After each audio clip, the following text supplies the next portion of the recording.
புதுச்சேரியில் வாகன விதிகள் குறித்து சரியாக பதிலளிக்கும் வாகன ஓட்டிகளுக்கு போக்குவரத்து காவலர்கள் இலவசமாக ஹெல்மெட் வழங்கி வருவதற்கு வரவேற்பு அதிகரித்துள்ளது. விபத்தால் ஏற்படும் உயிரிழப்பை தடுக்கும் வகையில் புதுச்சேரி காவல்துறை ஜனவரி 1ஆம் தேதி முதல் தலைக்கவசத்தை கட்டாயமாக்கியுள்ளது. இதனை மக்களிடம் அறிவுறுத்தும் வகையில் பல்வேறு விழிப்புணர்வுகளை போக்குவரத்து காவல்துறையினர் செய்து வருகின்றனர். அந்த வகையில் முக்கிய சந்திப்புகளில் வாகன ஓட்டிகளை நிறுத்தி வாகன விதிகள் குறித்து கேள்விகளை எழுப்பி சரியான பதிலளிப்பவர்களுக்கு இலவசமாக தலைக்கவசத்தை வழங்கி வருகின்றனர். அதன்படி அண்ணா சாலை முடிஞ்சாலை சந்திப்பில் விழிப்புணர்வு ஏற்படுத்தி பரிசுகளை வழங்கினர்.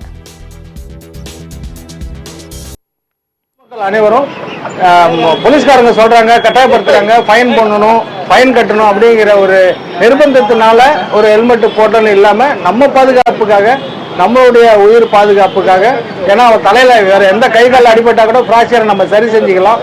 மருத்துவம் இருக்குது. தலையில அடிபட்டதுனாக்கா அதுக்கு முடிஞ்ச அளவுக்கு அதை தடுக்கிறது மட்டும்தான் முடியுமே தவிர சிகிச்சை கொடுக்கறதோ மற்றபடி உயிர் பிழைக்க வைக்கிறதோ இப்ப இருக்கிற சூழ்நிலையில காஸ்ட்லியாகவும் இருக்குது, ரெண்டாவது கஷ்டமாகவும் இருக்குது. அதனால நம்ம பொறுப்பை உணர்ந்து நாமளாவே நம்மளுடைய உயிர் மேல அக்கறை வச்சு இந்த ஹெல்மெட்டை போட்டுக்கணும் அப்படிங்கிறத நாங்கள் வேண்டி விரும்பி கேட்டுக்கொள்கிறோம்.